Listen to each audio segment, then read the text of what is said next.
What's going on, guys? We are here not at Calgary Barbell. We're at Dylan's house because I stayed up way too late watching Mad Men last night and slept in. So Thursday I did some more squats, which again was pretty sweet. No pain, no issue with that at all. So what I did there was 300 pounds. Actually, it was 297 pounds. I shouldn't lie to you guys. For 3 sets of 5. And like I said, pain-free again, so really excited about that and continuing to see progression there, which is really good and leaving me very hopeful that someday I will be able to squat again.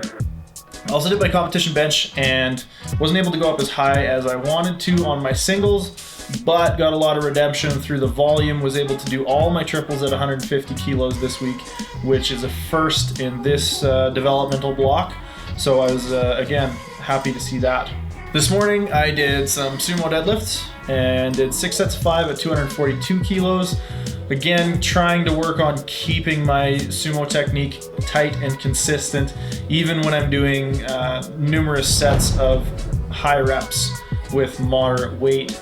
Trying not to cheat, not to let my upper back round because I'm lazy and it's a little bit easier to get off the floor that way. So we got a question of the day today.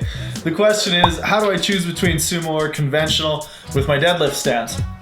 This is something I've dealt with a lot of people, and I think the biggest thing is you kind of just have to do both.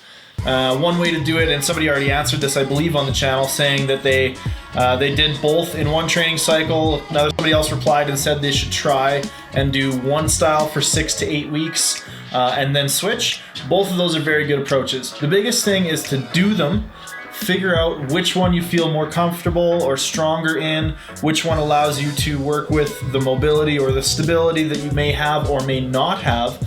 Some people I find have a hard time getting their back flat on a conventional deadlift. A lot of times we can get around this and teach a person how to maintain a neutral spine while deadlifting by doing sumo deadlifts for a period of time before switching back to conventional deadlifts, or rather reintroducing conventional deadlifts. Obviously, if you have other goals outside of powerlifting, you may need to take your stance into consideration when you're looking at that. So the other thing that's pretty exciting and I wanted to talk to you guys about a little bit is the new Calgary Barbell swag.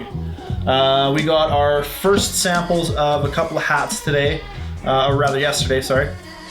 But we got the orange and blue one here, and we got a black mesh snapback. We're waiting for the other half of the shipment to come in next week. Once that shipment is in, we're going to move forward with setting up the online store and making all this stuff available. And it will be available internationally, which is a cool thing and something we didn't have before. We were only shipping to Canada. So if you like the video, comment below, ask us some more questions, engage us in some dialogue. We love chatting with you guys. We love to see how much feedback we're getting on these videos. So please, if you have questions, comments, whatever, let them fly. The other thing is hit that subscribe button because we will be doing a how-to sumo deadlift tutorial next week. I'm going to go in depth with some of the cues that I use, some of the tips and tricks that helped me develop my sumo deadlift to the point that it is at right now. So we will see you guys soon. Thanks for tuning in.